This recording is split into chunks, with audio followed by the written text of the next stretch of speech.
Jadi kalau kita lihat, kita semua tidak bisa lepas dari yang namanya keluarga. Karena ini adalah yang dilakukan oleh Tuhan pada waktu penciptaan, yaitu di dalam pernikahan.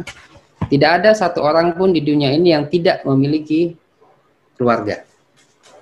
Tidak ada, semua. Sebagai anak, dia adalah bagian daripada keluarga. Sebagai ibu, sebagai istri, sebagai ayah, bahkan sebagai kakek, nenek, adalah bagian daripada keluarga. Jadi semua kita yang ada di dunia ini adalah keluarga. Jadi kita pasti punya keluarga. Ya. Kalau ada yang bilang saya nggak punya keluarga di dunia ini, lah lahirnya dari mana? Jadi kita mengerti yang pertama bahwa kita semua pasti memiliki keluarga. Keluarga berada sejak penciptaan. Orang tua keluarga telah bertanggung jawab untuk mendidik anak-anak mereka. Sekolah dimaksud untuk memperkaya dan memperluas cakupan pendidikan. Diterima dalam keluarga bukan untuk menggantikannya. Ini saya mau sedikit membahas mengenai hal ini. Kalau kita lihat di dalam Yesus pada waktu dia kanak-kanak, siapa yang menjadi gurunya yang pertama? Maria. Gurunya yang pertama adalah ibunya sendiri. Tapi kita mau belajar dulu bagaimana Yesus pada waktu dia masih kanak-kanak. Yang pertama mendidik Yesus adalah ibunya, Maria. Dari bibirnya lah surat gulungan nabi-nabi mempelajari hal-hal semawi. Dulu tidak ada buku yang bisa kita lihat, yang kita bisa baca seperti saat ini. Dulu adalah semuanya berdasarkan apa? Apa yang disampaikan oleh orang tua, turun-temurun.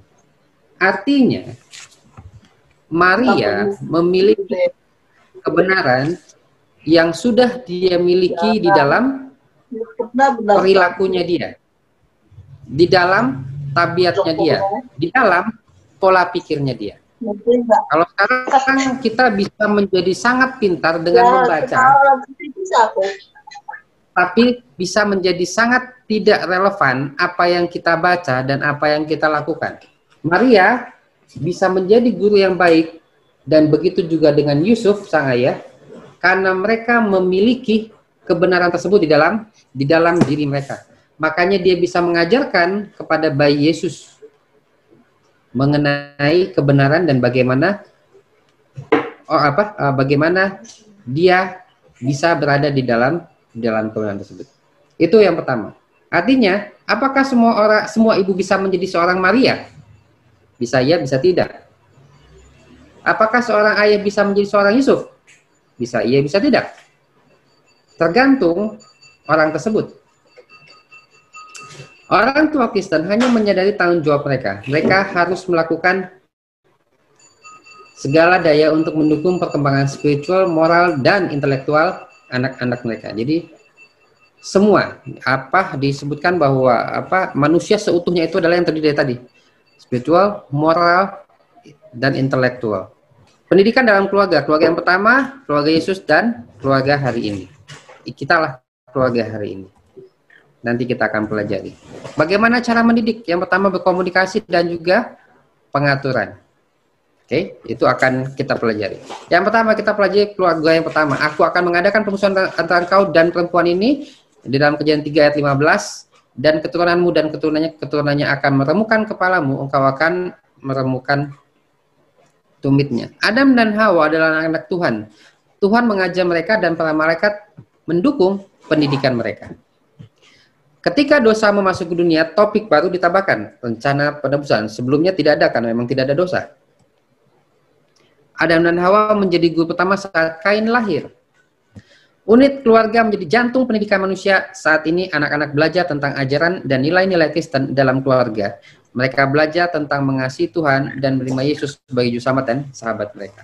Jadi mungkin kalau disebutkan di dunia ini yang sempat tidak memiliki keluarga, yang pertama mungkin Adam, karena dia dibentuk Tuhan yang ciptakan, tidak ada orang tuanya, tidak ada ibunya, tidak ada ayahnya. Habis itu Hawa, saat itulah mereka membentuk rumah tangga atau keluarga. Jadi hanya mereka berdua mungkin yang tidak mempunyai orang tua, atau sempat tidak mempunyai keluarga sebentar, karena begitu mereka dipersatukan, mereka menjadi satu keluarga. Nah, untungnya adalah Adam dan Hawa, mereka bisa langsung berkomunikasi dengan Tuhan yang sumber daripada semua kebenaran tersebut ya. Kain dan Habel dididik dengan cara yang sama, tetapi hasilnya sangat berbeda dalam setiap kasus. Nanti kita akan itu sudah pasti. Ya, sayangnya pendidikan tidak selalu memberikan hasil yang diharapkan. Nanti kita akan bahas lebih dalam.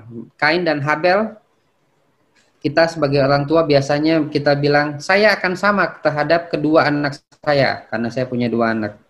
Saya akan sama terhadap 3 anak saya, karena mungkin yang lain punya 3 atau 4. Tapi nanti kita akan lihat, apakah yang kita sampaikan itu benar atau tidak. Keluarga Yesus. Anak itu bertumbuh besar dan menjadi kuat, penuh hikmat dan kasih karunia Allah ada padanya. Ini adalah mengenai Yesus. Allah memilih orang tua Yesus dengan sangat hati-hati karena mereka akan bertanggung jawab atas pendidikannya. Yusuf, seorang yang benar dan taat. Maria, seorang wanita yang rohani, cerdas, tekun, penurut, rendah hati, dan suka menolong. Dia mempercayai Tuhan dengan sepenuhnya.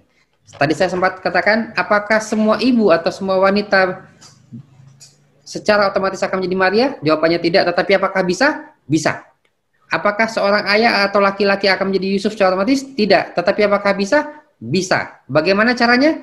Lihat karakternya Yusuf. Seorang yang benar dan taat. Baca dalam Matius 1, ayat 18-25. Di situ diterangkan bagaimana tabiat Yusuf. Maria, seorang wanita yang rohani, cerdas, tekun, penurut. Ingat ya, Maria ini cerdas. Wanita yang cerdas, tekun, penurut, rendah hati, dan suka menolong. Dia mempercayai Tuhan dengan sepenuhnya.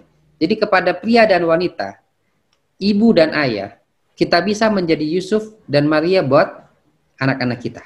Bukan tidak bisa, tergantung kita mau atau tidak.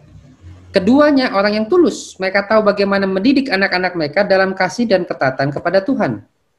Allah menjadi guru Yesus saat dia bertumbuh. Pada saat dia bertumbuh, Yusuf dan Maria memberitahukan, mengajarkan kepada Yesus mengenai kebenaran. Memang bayi Yesus adalah bukan bayi yang sama seperti anak-anak kita sudah pastinya. Tetapi itu pun Yusuf dan Maria, dia tetap mengajarkan mengenai Allah. Dan disitulah saatnya, pada waktu dia mengenal atau sudah diajar mengenai Allah, dia akan lebih baik lagi bertumbuhnya.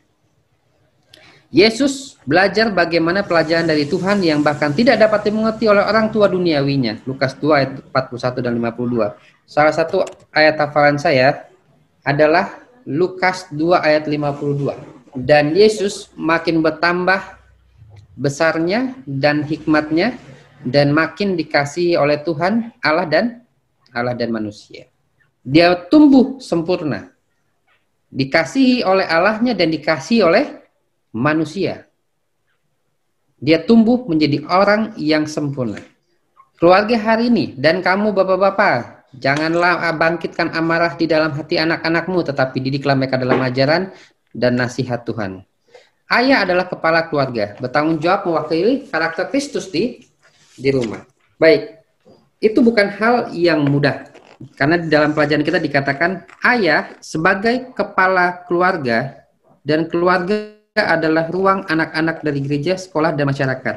Jika ayah lemah, tidak bertanggung jawab, dan tidak memiliki kecakapan, selanjutnya rumah tangga, gereja, sekolah, dan masyarakat akan mengalami penderitaan sebagai konsekuensinya. Tidak gampang tanggung jawabnya. Tetapi apakah bisa? Bisa kalau kita berserah kepada Tuhan. Ibu memiliki pengaruh terbesar dalam kepribadian, karakter, dan perangai anak-anak. Tadi disampaikan Yesus, guru pertamanya adalah Maria, ibunya sendiri. Ibu memiliki peran yang sangat penting. Nih, kalau dalam buku pelajaran kita disebutkan adalah para ibu juga mungkin memiliki peran yang sangat penting dalam masyarakat. Kalau buat saya, para ibu juga bukan mungkin, tetapi pasti memiliki peran yang sangat penting dalam masyarakat. Bukan mungkin, tapi pasti. Mereka memiliki pengaruh yang hebat dalam mempertajam karakter anak-anak dan membangun suasana hati dan perangai di rumah. Lihat tadi bagaimana karakter daripada Maria? Cerdas, penurut, perangai-perangai atau tabiat-tabiat semacam itu. Jika kita ingin menjadi Maria saat ini, sangat dibutuhkan untuk membangun suatu keluarga yang baik. Nah, dikatakan dalam pelajaran kita, orang tua harus bekerja sama dalam didik anak-anaknya. Dua-duanya, bukan satu. Dua-duanya. bukan salah satu. Di dalam Alkitab orang tua diperintahkan untuk mengajari anak mereka bagaimana menaati Tuhan, itu sudah pasti. Anak-anak bertanggung jawab atas tindakan mereka setelah mereka dewasa, bukan saat ini, bukan waktu kecil. Jadi kalau anak-anak waktu kecil jangan pernah disebutkan mereka nakal. Anak-anak itu tidak ada yang nakal. Anak-anak itu sedang masa bertumbuh, dia ingin mengetahui sesuatu. Dia belum bisa sangat jelas memisahkan yang mana yang baik dan yang benar. Baik atau tidak baik. Belum. Itu adalah masa prosesnya. Dikatakan, namun orang tua bertanggung jawab untuk menanam benih dalam diri mereka yang akan tumbuh untuk hidup yang kekal. Itulah saatnya kita akan menanamkan kepada anak-anak kita pada waktu mereka sudah dewasa, mereka sudah dilengkapi dengan kebenaran. Karena begitu mereka dilengkapi dengan kebenaran, mereka tahu mana yang benar, mana yang tidak benar. Jadi di dalam masa pertumbuhan anak-anak, sebaiknya lah tidak kita katakan bahwa anak itu nakal. Kenapa? Karena dia masih mencari apa? Masih mencari tahu ini apa. Kalau saya buat begini seperti apa? Kalau saya buat begitu seperti apa? Oke. Komunikasi. Tadi ada 2 ya. Komunikasi. Nah, komunikasi ini kalau kita baca di dalam pelajaran kita, satu hal yang sangat penting. Kenapa penting? Kita baca Amsal 10:32. Bibir orang benar tahu akan hal yang menyenangkan, tetapi mulut orang fasik hanya tahu tipu muslihat. Komunikasi yang tepat sangat penting dalam pendidikan. Orang tua harus menyediakan waktu untuk berkomunikasi dengan anak mereka, tidak hanya berbicara tetapi juga mendengarkan mereka. Saudara-saudara, jenis komunikasi ada banyak. Saya bukan pakar komunikasi. Kebetulan teman saya yang jadi pakar komunikasi. Jadi dia sharing bagaimana komunikasi yang baik dan efisien. Ada banyak sarananya, medianya. Ya. Ada visual, ada audio. Dan yang ketiga adalah ada gerakan. Yang paling komplit message itu bisa tersalurkan adalah dengan yang ketiga. Dengan gerakan atau tindakan. Yang paling tidak efektif adalah dengan audio. Jadi pada saat kita bicara komunikasi, kita tidak sedang bicara mengenai saat ini berbicara, tidak. Kita sedang berbicara mengenai apa? Menyampaikan satu informasi dari saya sebagai pemberi informasi kepada orang lain sebagai penerima informasi. Kalau saya bilang sama anak saya, Yesus itu kasih, dia nggak ngerti sekarang. Lalu saya kasih videonya. Oh iya, pada waktu Yesus menolong orang buta, dicelikkan matanya. Oh iya ya, baru dia mulai bisa melihat.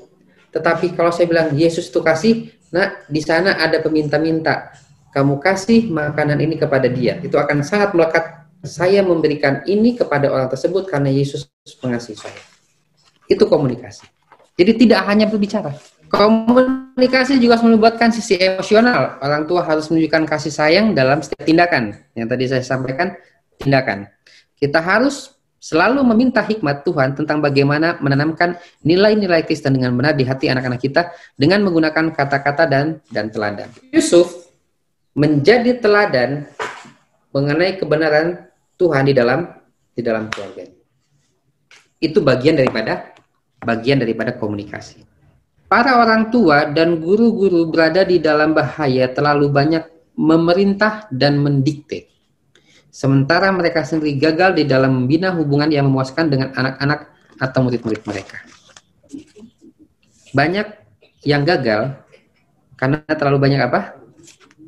Memerintah. Adalah pengaturan. Apa yang kuperintahkan kepadamu pada hari ini haruslah engkau perhatikan, haruslah engkau mengajarkannya berulang-ulang kepada anak-anakmu. Garis bawahi, berulang-ulang kepada anak-anakmu dan membicarakannya apabila engkau di rumahmu, apabila engkau sedang dalam perjalanan, apabila engkau berbaring, dan apabila engkau bangun. Ini adalah konsep yang dilakukan oleh bagian pemasaran atau marketing di dalam suatu perusahaan. Dulu kita selalu membuat yang namanya ada papan reklame. Reklame itu sebenarnya kalau diambil dari bahasa Inggris, reclaim. Reclaim itu mengklaim ulang, mengklaim ulang, artinya melakukannya berulang-ulang, mengklaim ulang, klaim lagi, menyatakan lagi, terus berulang-ulang. Sehingga kalau misalkan kita mempunyai satu kebiasaan atau satu rute dari rumah ke kantor, rute yang sama setiap hari. Coba diperhatikan. Pada ada satu titik, contohnya di satu lampu merah, kita terbiasa melihat ada satu papan reklame besar. Setiap hari kita lewat, otomatis kita punya mata dan kepala akan menengok tanpa kita sadari. Otomatis, tanpa kita sadari. Nah, itulah yang digunakan oleh bagian pemasaran. Untuk apa? Mengingatkan kembali, ini produk saya, ini produk saya. Ini pun inilah yang mereka ambil dari kebenaran tersebut, dari pelajaran kita apa? Berulang-ulang.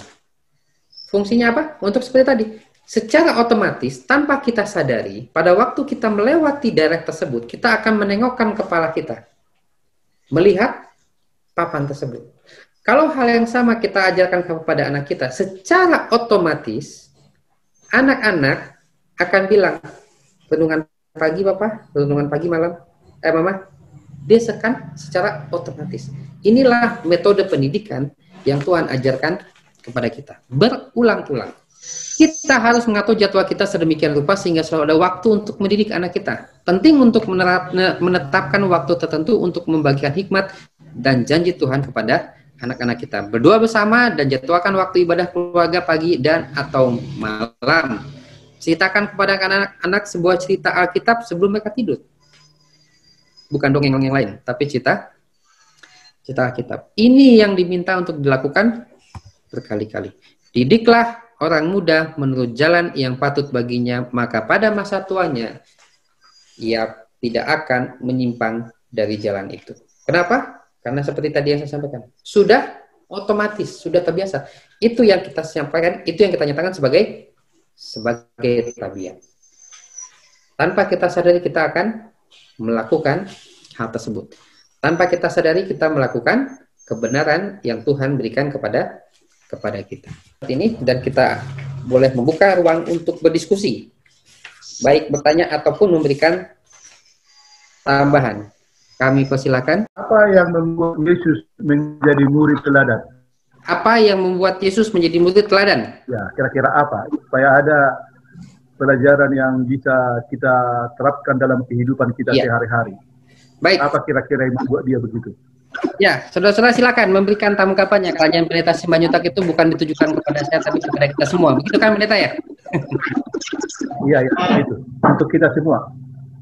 Baik. Tersirat kemarin ada seorang perempuan mengatakan, cinta seorang anak perempuan adalah bapaknya sendiri. Karena dia tahu kalau bapaknya tidak akan menjerumuskan anaknya. Walaupun di zaman sekarang ada orang tua menjerumuskan anaknya. Tapi dasar sebenarnya tidak ada seperti itu.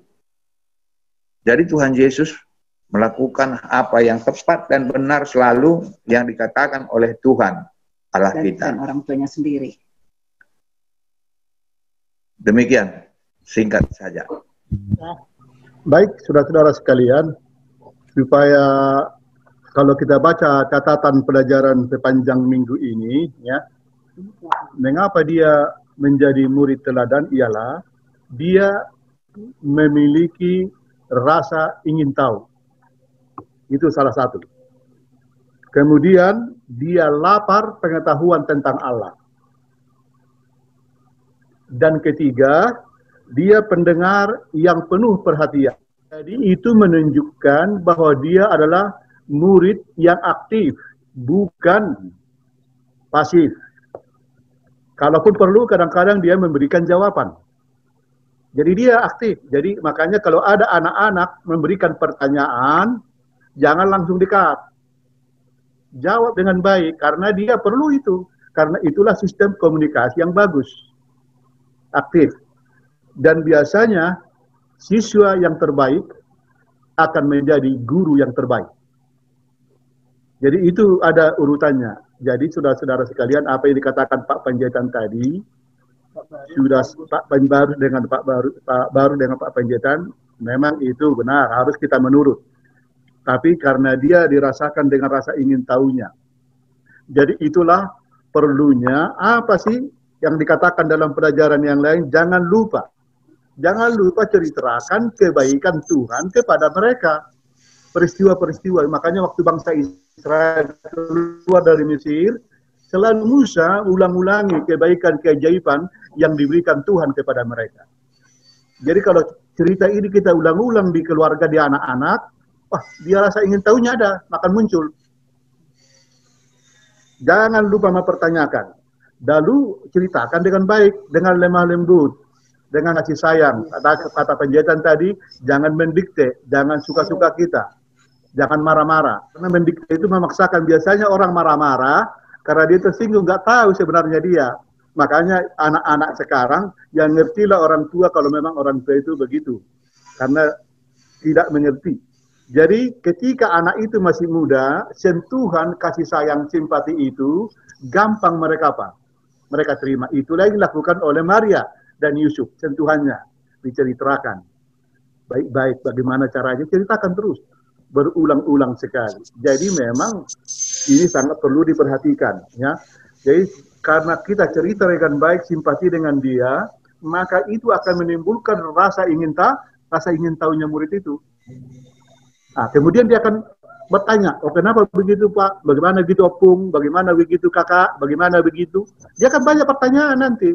Jadi jangan biarkan anakmu itu jadi pasif, harus aktif. Jadi, apa yang jangan dilupakan, ceritakan hal-hal yang baik yang Tuhan buat kepada kamu, kepada kita, kepada bangsa yang dulu, kepada sekarang. Dan aplikasikan apa yang terjadi. Aduh nak, ketika kau sekolah kita sangat menderita begini-begini, tapi ajaib sekali ketika kau menurut, mau dengar Tuhan, kau akan baik. Nah, dia lolos dari kesulitan itu, menghadapi kesulitan itu. Makanya jangan dimanjakan. Harus dilatih bekerja, diberikan tanggung jawab, supaya dia bisa mandiri bila mana kita pergi. Jadi inilah, jadi rasa ingin tahunya, kenapa perlu cerita itu kepada anak-anak? Oh, apa manfaatnya? Kan begitu. Sama seperti Yesus, kan? Kalau Anda lihat nanti, ini jalannya, itulah ajarannya. Ya kan? Bagaimana ajaran itu bisa diikuti? Dilakukan dengan teladan. Bagaimana teladan yang dia buat itu? Dia rela mati dan bangkit. Luar biasa kan teladan. Makanya tadi kalau kita baca Amsal 1 ayat 8 tadi, orang tua itu supaya dia lebih lebih berhasil mendidik, ya harus dihidupkan ajarannya. Nah, kita harus rajin katanya, tapi disuruh anaknya bangun jam 5 tapi dia bangun jam 7. Bagaimana contohnya ya kan? Disuruh tidak merokok, tapi dia merokok. Bagaimana? Jadi harus dengan teladan. Jadi makanya komunikasi baik teladan, bagi contoh, wah akhirnya bagus sekali ya. Makanya anak itu melakukan dengan apa? Dengan kasih. Makanya contoh teladan hidup, itulah ajarannya. Ajaran itu dinyatakan dalam teladan kehidupan. Yesus pun begitu kan? Dia ajarkan, ditunjukkannya. Ini jalannya, ini diarahkannya, dan dilakukannya. Jadi biarlah kita melakukannya, sehingga terciptalah teladan. Makanya butuhlah keluarga yang sangat bahagia. Jadi perlu kita mengerti, makanya katakan tadi, komunikasi adalah komponen yang vital untuk menyatakan kebenaran itu kepada anak-anak. Vital sekali itu komunikasi. Dengan dulu, jangan hanya ngomong, jangan hanya di kantor kalian atau jalan-jalan, tidak pernah berkomunikasi dengan anak. Datang dari jam 6 langsung tidur, pagi-pagi jam 7 udah tidur, kapan ada waktu anak-anak? Nah, makanya kita harus berdoa banyak ini kepada Tuhan supaya dikasih kesempatan anugerah, ada waktu sama-sama dengan anak-anak itu dengan contoh dan teladan sehingga dia menjadi murid teladan dan guru teladan di kemudian hari. Terima kasih Pak Panjaitan. Baik, terima kasih Pendeta Simanjuntak atas tambahan dan juga penekanan yang lebih lanjut. Jadi berbicara mengenai hal mendidik ini, itu satu pekerjaan yang sangat membutuhkan kuasa dan kesabaran. Karena kata-kata itu ragu sesungguhnya punya kuasa mempengaruhi orang. Itu sebabnya kalau ada motivator, psikolog, kalau ada orang mendengarkan mereka berbicara, apalagi kalau itu ada korelasinya kaitannya dengan kehidupan, boleh membuat orang-orang itu menjadi semakin lebih hidup kita punya apa? Semangatnya. Jadi orang tua merupakan motivator, merupakan psikolog dalam rumah tangga. Nah, berbicara tadi penyampaian dari Bapak Purba pertanyaan, kenapa itu bisa berbeda? Dan Pak Panjaitan sudah katakan, memang tidak ada manusia yang sama sifat, sekalipun kembar. Ya. Nah, apa yang saya sampaikan di sini, seperti tadi dikatakan oleh Pak Purba, pertanyaannya itu, kenapa si Kain itu mempersembahkan persembahan hasil bumi, sedangkan persembahan daripada Habel adalah persembahan yang Tuhan katakan kepadanya, yaitu apa? Ya, korban atau domba. Ini berbicara mengenai penurutan. Sekalipun yang berbeda, tetapi perlu kita apa? Memiliki konsep dan prinsip penurutan. Sebagaimana Abraham, dia menurut. Tetapi di sini, oleh karena Kain tidak menunjukkan roh penurutan. Kalau sekiranya dia memiliki roh penurutan, maka dia tidak akan apa? Dia tidak akan menyimpang dari apa yang Tuhan katakan. Kemudian, yang kedua, kalau Kain itu adalah orang yang baik, orang yang menurut, pasti dia tidak akan membunuh adiknya. Sekalipun mungkin itu persembahan itu tidak diterima. Tetapi sana menunjukkan bahwa oleh karena ketidakpenurutannya itu, maka dia apa? Maka dia menunjukkan kejahatan itu dosa. Nah, berbicara tadi mengenai perbuatan, tentu kita harus dididik di rumah tangga. Nah ini, jadi memang berbeda-beda saudaraku di dalam hal mendidik ini. Tapi konsepnya adalah Alkitab, prinsipnya adalah Alkitab. Lalu cara mereka untuk menerima, cara mereka untuk mengaplikasikan, itu tergantung bagaimana kita punya pendekatan. Jangan lupa bahwa kita sesungguhnya adalah sebagai motivator, sebagai psikolog dalam rumah tangga kita. Jadi, tugas kita lah yang sesungguhnya yang mendidik anak-anak itu. Ya, itu memang butuh kuasa, kesabaran, dan berdoa. Dari Pak Suci katakan tadi, berdoa. Karena walaupun kita didik mereka di rumah tangga, tapi ketika mereka juga lemah di luar, itu pengaruh-pengaruh dari lingkungan sangat besar, sangat luar biasa. Ya. Tetapi ketika kita selalu katakan berulang-ulang, dalam Ulangan 6 ayat 7, 8, berulang-ulang diajarkan, ya pastilah mereka akan ingat itu mungkin 80%. 80%. Karena semua itu diserap oleh motorik mereka, oleh ingatan mereka itu. Apa yang selalu kita nasihatkan kepada mereka? Selalu mereka ada juga, Pak. Ada juga yang mereka dapatkan dari luar. Jadi, perlu kita juga belajar dan juga bagaimana kita dalam kehidupan ini mengambil waktu, belajar dan berdoa, kemudian menggumuli. Karena memang pergumulan itulah yang sesungguhnya yang selalu apa? Yang selalu kita rasakan ketika anak-anak itu dikala mereka tidak menurut. Jadi kira-kira begitu sampaikan. Kenapa itu berbeda? Memang cara reseptor mereka juga, penerimaan mereka juga berbeda. Tapi saudaraku, satu kita dalam prinsip, yaitu permantuan Alkitab lah yang menjadi landasan, yang harus menjadi apa? Yang menjadi satu pelajaran yang sangat baik bagi anak kita. Demikian Pak Panjaitan. Terima kasih Pak Pendeta atas tanggapannya. Kami dari Bandung, sekalipun Kain dan Habil dididik sama oleh guru yang sama, oleh orang tuanya, tetapi tabiat mereka berbeda. Kenapa? Karena mereka tidak menurut, tidak setia kepada Tuhan. Sehingga ketidaksetiaan ini, mereka dalam hal ini adalah si Kain ya. Ketidaksetiaan ini mengakibatkan pemberontakan.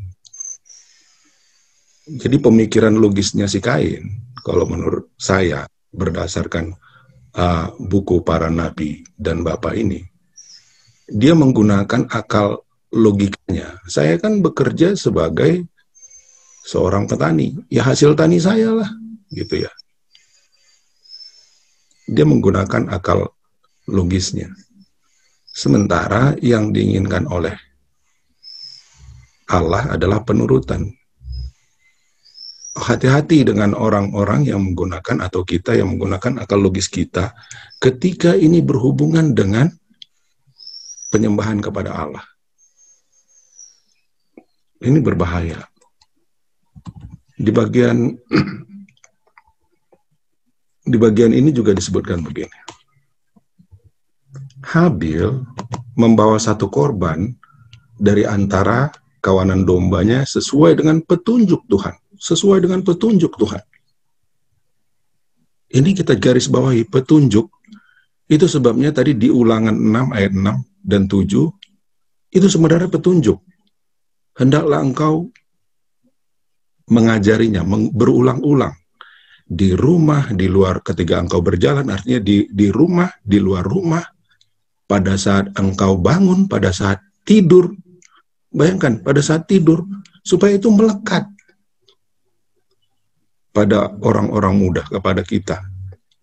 Maka Tuhan mengindahkan Habel dan korban persembahannya.